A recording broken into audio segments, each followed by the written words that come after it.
Andrew Ramirez, and this is Reset. Today's guest is Erin Fritts.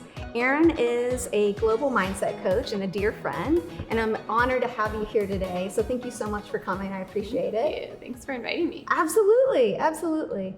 I wanted to have Erin here today to really share her story of how she even got involved with becoming a life coach and business coach and mindset coach. So do you mind sharing? Yeah, so my first introduction with coaching was while I was still at my previous career, and I was just fascinated by the approach.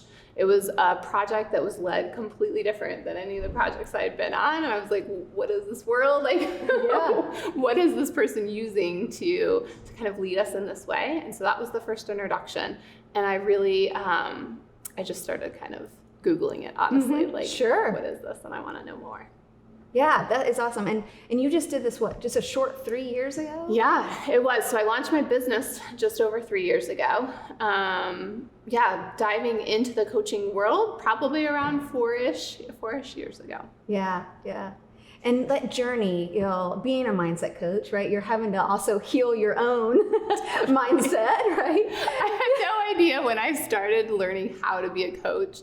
I completely blindly thought I was just going to learn how to be a coach. Like, I thought I was going to learn how to be a coach and start my business. I had no idea when I first launched it that it was, no, really. Right. It's so much more about like your own growth, right. and any insecurities, any mindset, like limiting beliefs are just going to be exemplified by starting your business. Absolutely. Yeah. Any issues or concerns that you have in your life, I think being an entrepreneur just hyper focuses those sometimes. But I loved it. It was a good surprise. Yeah, absolutely. So did you have a side hustle for a while and then you left corporate America, or did you just say like, you know what, I'm all in, chips all in? I'm an all in. Yeah. I had a more responsible plan where I was going to do the side hustle for about a year and transition, and I didn't. I felt like I was getting the signs that just said now's the time, and so I left. I was technically still in my coach training program at the time. I didn't have any clients and just went full force. I love it. I love it. Yeah. Well, and I love that you're like, I'm not looking back, because you didn't even repeat some of your certification that you needed to stay in your corporate job. And hats off to you, because that's a big deal. Drop. Yeah, because you're like, nope, I don't even want that plan B as an option there, because then I'm going to have that as the fallback. So I love that you did that. I love that. Yeah, so it's incredible how much you've been able to accomplish in such a short time.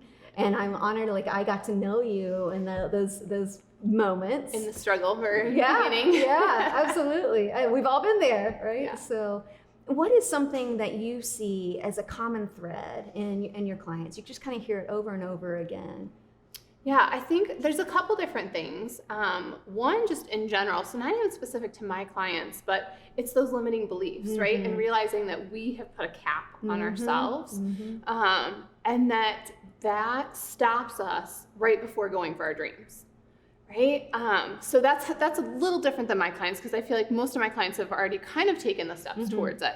But I feel like in general, just in society, when I'm like hearing people talk, it's like, no, don't let yourself like get stopped there. But yeah, with my clients, it's the stories might be all different, but at the root, at the core, it's all the same thing that we're talking about. It's basically some version of not enough. Right. It plays out in a lot of different words and a lot of different examples, but there's something that's holding us back, or something that's keeping us from going as big as we want to go. And that fear is really limiting. Yeah.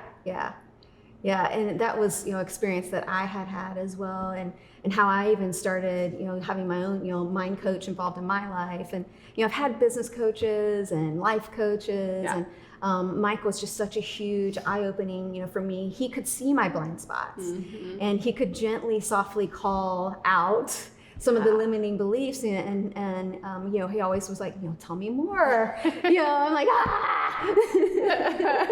and so we went through, just the identifying those limiting beliefs and those stories. And we always talk about within Reset, resetting the story, resetting your mind. and identifying. And I love that you and I even had a little mini coaching session together. And I've always said, Erin can ask just one question and just kind of crack you open. And you asked me on the coaching call, you're like, what's the thing that you've told yourself you can't do? And that has stayed with me for as long as that we had that conversation. And it was shocking to me, my response. It was like, because I wasn't even conscious of the limitation that I had. That's a huge piece, right? Bringing it into the consciousness. That was my transition into mindset coaching, was because I shared how I thought I was just learning how to be an entrepreneur and learning how to be a coach and not really looking at my own beliefs, but realizing that my limiting beliefs, all the thoughts that I've been telling myself, had given me the success that I had, in corporate, but that there was a cap on it. Right. And that there was a pretty unconscious cap on like, oh no, this is the level that you can go to. And that's the key piece is making that unconscious belief come into the consciousness, because that's the only time that we can actually like dive in and unpack it. Yeah, absolutely. Yeah, it's just so fascinating to me. Like, mindset is such a used term now. Like, that was not a term when I was growing up. It wasn't a term that you could study in college. And why do you think that is? That's a good question. I don't know if I've spent a ton of time in thinking about like why. But I'm really excited that we're in the pull right now of it becoming commonplace, that we're realizing, some of it probably is we didn't research it. And if we don't have the research, then people don't want to listen about it. But, the research is now supporting it. But really, when it comes down to it, it's following like what we know to be true in our hearts. Like, forget the research.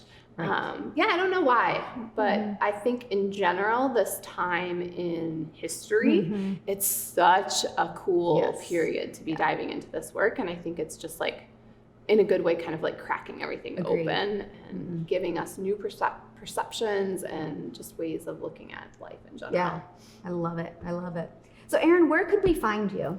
So I'm on social media. You can find me on LinkedIn and Facebook, Instagram at Erin Fritts Coach, and then also erinfritts.com. Awesome. Yeah. Awesome. Thank you so much for being with me today. It's always a pleasure to hang out with you.